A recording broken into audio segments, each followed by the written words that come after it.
Part 2 ng new workstation ko, unboxing office chair. Kaya nga, kamusta mga insan? Ako si Beloy.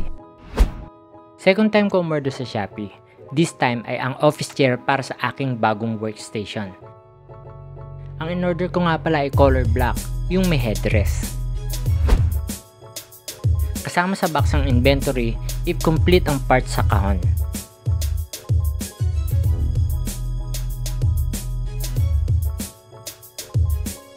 Okay naman ang mga parts, pati may manual kung paano buuin at kung ano ang maunang dapat buuin.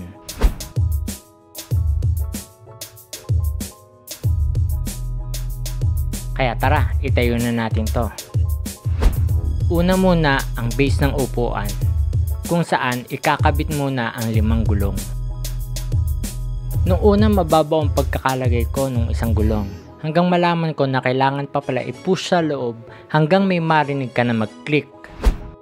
And ito, yung nilagay ko na lahat ng gulong. Then proceed naman tayo sa mismong upuan.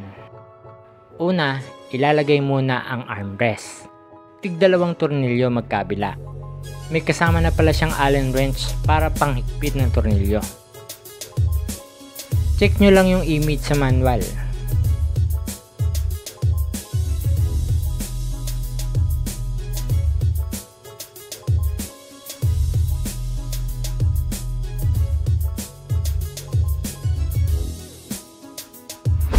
Next naman ay itong disc para ma-adjust ng hydraulic tube.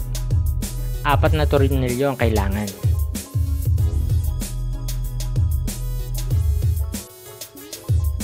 Then, kunin naman natin ang likurang bahagi ng upuan. Need natin na isuksok siya sa may armrest para magtapat yung mga pagtutornilyohan. And then, tornilyohan na natin. Tig 2 magkabila. Make sure na maigpit ang pagkakatornilyo dahil ito yung sasalo ng bigat nyo kapag sumandal kayo mga insan.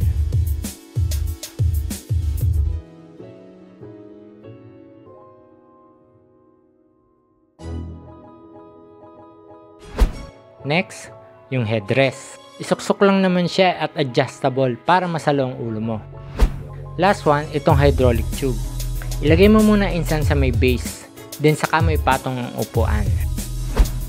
And this is our newly assembled office chair from Shopee. Kaya naman niya suportahan ng bigat ko. Kaya mga insan, if gusto nyo din itong subukan, ipin comment ko na lang sa comment section ang Shopee link kung saan ako nakabili nito.